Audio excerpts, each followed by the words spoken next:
Guys, welcome sa atuang mga istorya. Nakita nato sa atuang thumbnail nga ang asawa baling hadluka tungod sa iyang nakita o kaning bana hapit mabuang tungod sa kalisang. So kini mga istorya nato guys, aduna kini mga makutlo nato nga moral lesson sa kinabuhi. So gitawag nato nig sambingay sa Kristohanon. Daghan na ta mga istorya nga na-upload o daghan pa tang umaabot nga mga istorya. So welcome niini nga Bisaya nga mga istorya nga daghan kang makutlo nga mga moral lesson sa kinabuhi. Guys, kini mga istorya nato naka-upload, pwede kay ning ma-share nimo sa imong mga higala, amigo ug amiga, ingon man sa imuhang mga pamilya, tungod kay daghan kining mga makutlo nimo nga mga lesson sa kinabuhi. So matag istorya nato, daghang lesson nga makutlo nimo sa imuhang pagpamati sa atong mga istorya. So guys, pinasayon ang sab niya istorya karon. Istorya kini sa bag-ong ikasal nga mupauli sila unya mutabok sila mulabang sila og dagat. Para masabtan nimo guys, puli nga matapos nimo ning mga istorya, inani ang senaryo sa mga istorya. Kini bag-ong ikasal, busakay sila og bangka para pauli sa ilang balay. Karon pag abot nila sa bangka, linaw pa to ang panahon. Unya samtang nagabugsay sila, pag abot sa unahan nakita nila nga adunay nagapadulong nga kusog kayong unos o dunay balon o bagyo nga niabot sa ilahang bangka.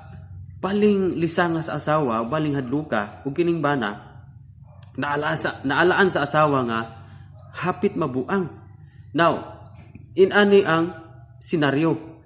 Sa dihang nagapadulong nagyud kusog nagyud kaayo ang bagyo paingon sa ilang bangkang gisakyan, kining bana mikatawa. Nikatawa ning bana. So nasyak ning asawa nga naman nga ang iyang bana nikatawa. So gipangutanan niya kung ano nga mikatawa man ka sa umaabot nga bagyo, wa baka malisang, wa baka mahadlok nga gapadulong ning kusog kayo nga balon unya gamay ra kayo ni atong gisakyan nga bangka.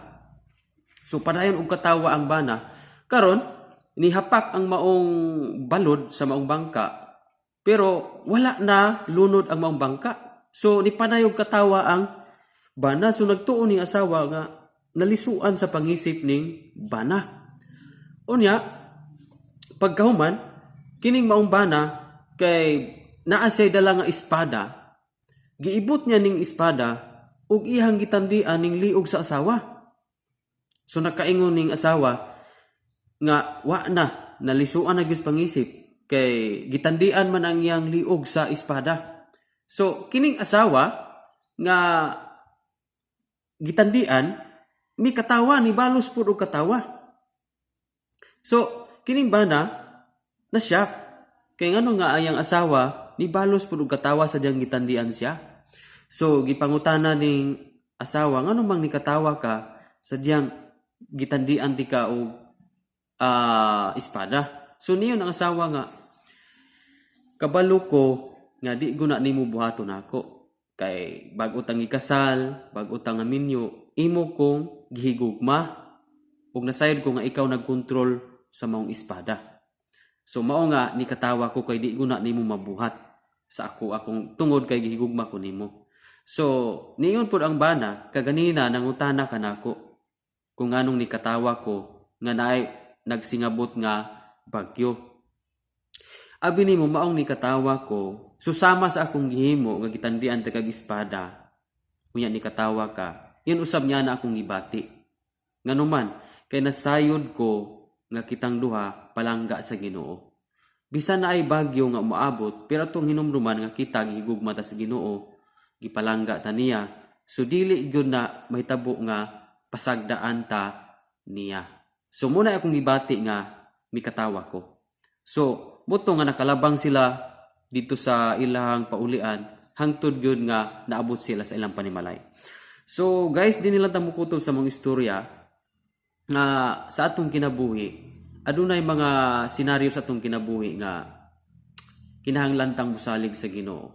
Dunay mga bagyo nga moabot sa atong kinabuhi nga kinahanglan ang pagsalig nato sa Ginoo.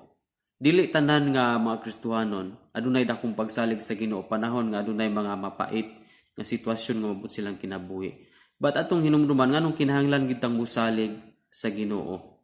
Ug ngano nga dili nato pairalon ang kahadlok nga niya sa tua, panahon nga dunay mga bagyo nga moabot sa tua. Tungod kay gaingon ang Isaiah 41 verse 10. Isaiah 41 verse 10 nga nagayon siya, ayaw kahadlok kay mag-uban ako kanimo.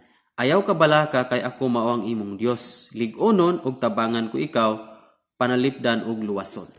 So guys, kining ato ang istorya, nagpahinumdum kini kanato nga ang bana na wala siya kahadlok, mikatawa siya panahon nga niabot ang bagyo. No?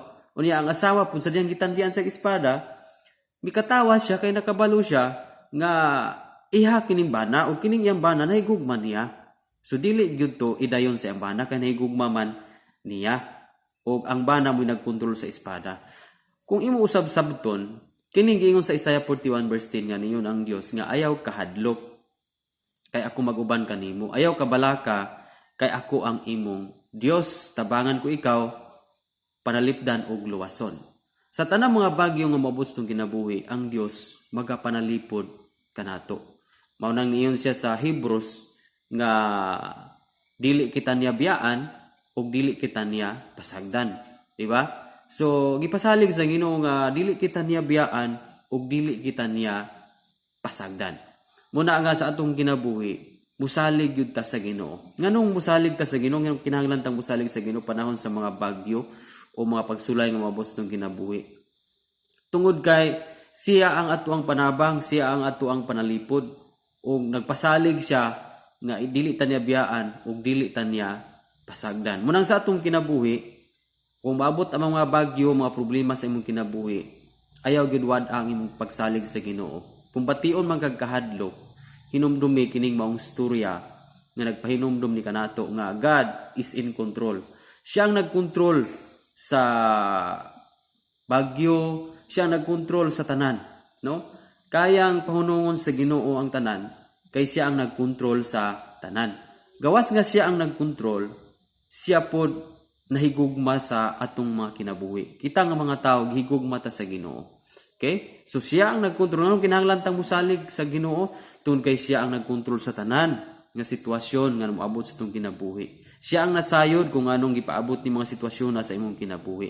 Kay aduna siya yung mga purpose niya na, mga plano niya nang maong mga sitwasyon.